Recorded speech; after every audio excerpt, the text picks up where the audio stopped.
al querido Pedro Miguel, escritor, columnista y hombre importante, fundamental en esta cuarta transformación para que nos ayude a analizar parte de esta realidad, las campañas perversas, el tiempo de sopilotes, los destapes en la oposición, las nuevas alianzas y esta necesidad imperiosa, dice Claudio X González, de sumar a Movimiento Ciudadano a las fuerzas unidas, opositoras contra López Obrador. Pedro Miguel, te saludo con mucho gusto. Buenas tardes. Bueno. ¿Cómo estás, Pedro Miguel? Te saludo con mucho gusto. Querido Vicente, ¿qué tal? Estoy en la calle, perdón, pero te escucho. Oye, Pedro, ¿cómo ves estas campañitas? El presidente va de 2-2. Ayer creo que fue duro con la revista Proceso, hoy con el periódico El Financiero, y alerta, señala, si bien es cierto, lo ha hecho ya por mucho tiempo, de estas campañas que se intensifican contra él y sus más cercanos colaboradores en tiempos en que en los congresos locales se busca aprobar la reforma constitucional de las Fuerzas Armadas en labores de seguridad hasta el 2028, en momentos en que ya se habla de la reforma electoral. ¿Cómo ves, Pedro, el ambiente? Perdón, Vicente, no estoy escuchando bien. A ver si Ceci me pudiera marcar por teléfono directo, porque acá no se escucha nada. Bueno, tristemente hemos tenido problemas, entonces no sé, Ceci, cómo le estábamos marcando a Pedro Miguel, si nos dice que le llamemos directamente.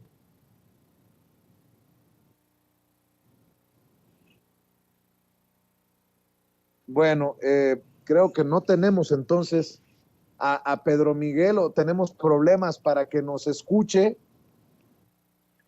A ver, Pedro. Que escucho Pedro muy cortado. Miguel. A ver, pero voy a tratar.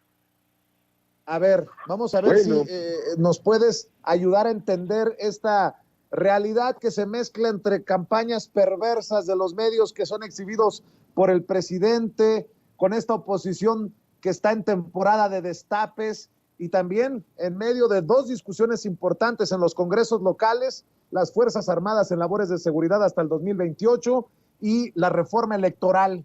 ¿Cómo entiendes lo que está pasando, Pedro? Vicente querido, primero una disculpa por las fallas de comunicación.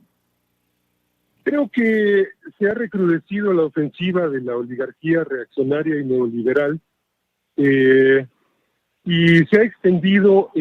Primero buscó fracturar la relación entre el gobierno de la Cuarta Transformación y la sociedad. Esto claramente no lo logró. Todos los indicadores pues nos hacen pensar que la oposición se acerca a una derrota en el 24 y en el 23 desde luego. Entonces han variado la línea de ataque y ahora le apuntan a dos cosas: a crear problemas en la relación con Estados Unidos entre el presidente López Obrador y el gobierno de Joe Biden, por un lado, y por otro lado, a crear una fractura entre la presidencia y las Fuerzas Armadas.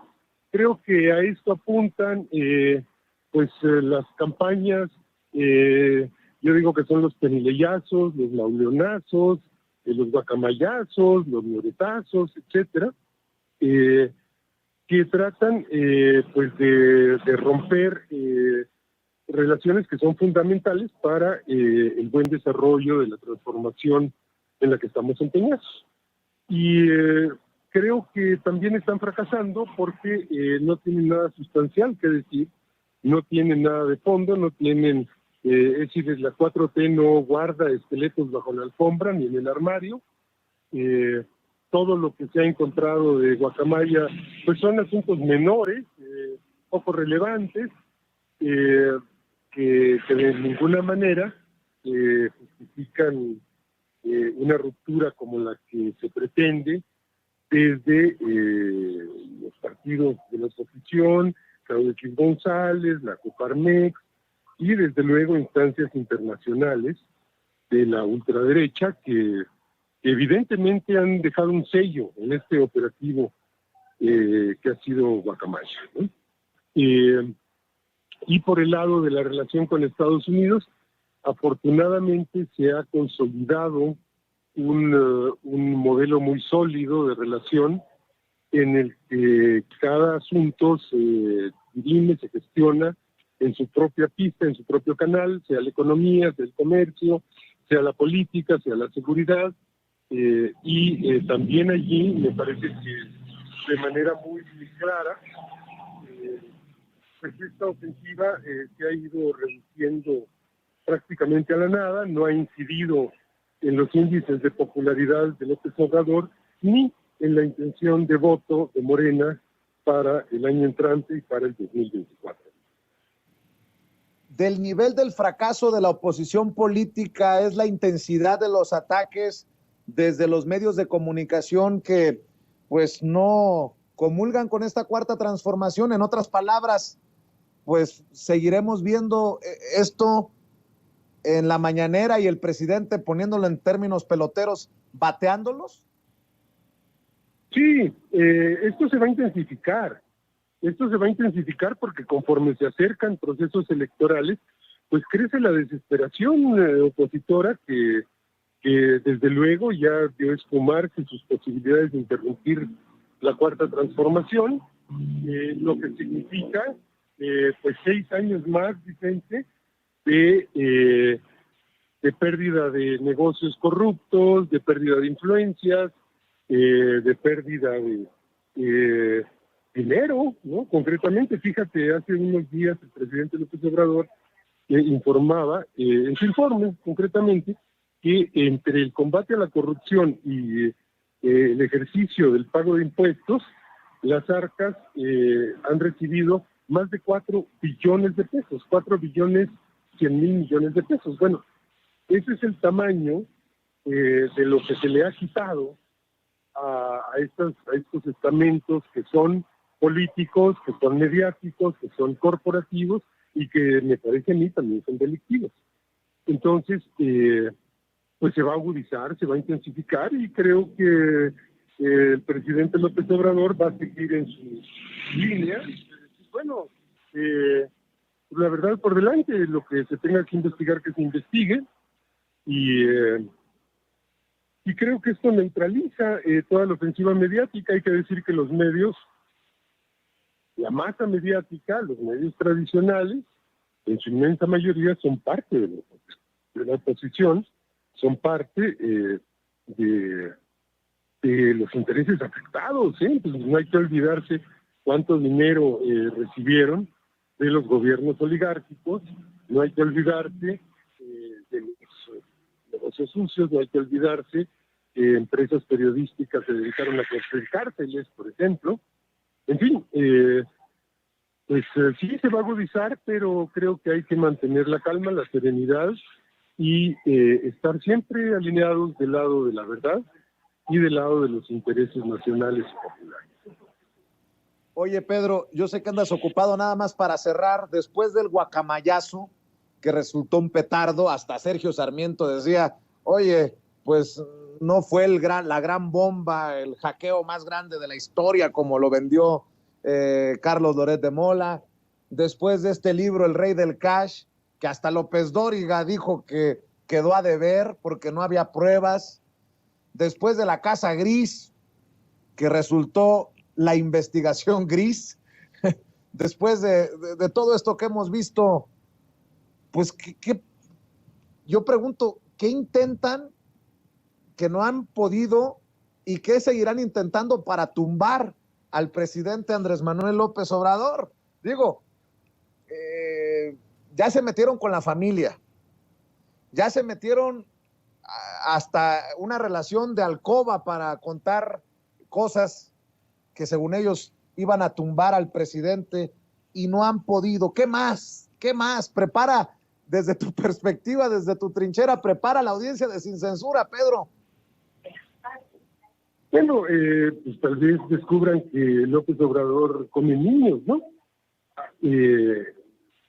¿Qué más te gusta? Que Mira, es que digan lo que digan, mientras más inventen, más inverosímil se vuelve la mentira y más cae por su propio peso. Yo no sé si tú recuerdes que en 2017-2018 inventaron que López Obrador tenía una residencia de lujo en la Toscana, en Las Lomas, y que siendo jefe de gobierno había mandado construir un túnel secreto entre su departamento de Copilco, en donde vivía en ese entonces, y la gran residencia lujosa de la Toscana, y que pues en las noches se metía al edificio muy modesto donde vivía y ya tomaba un coche que lo llevaba por ese túnel hasta su gran residencia.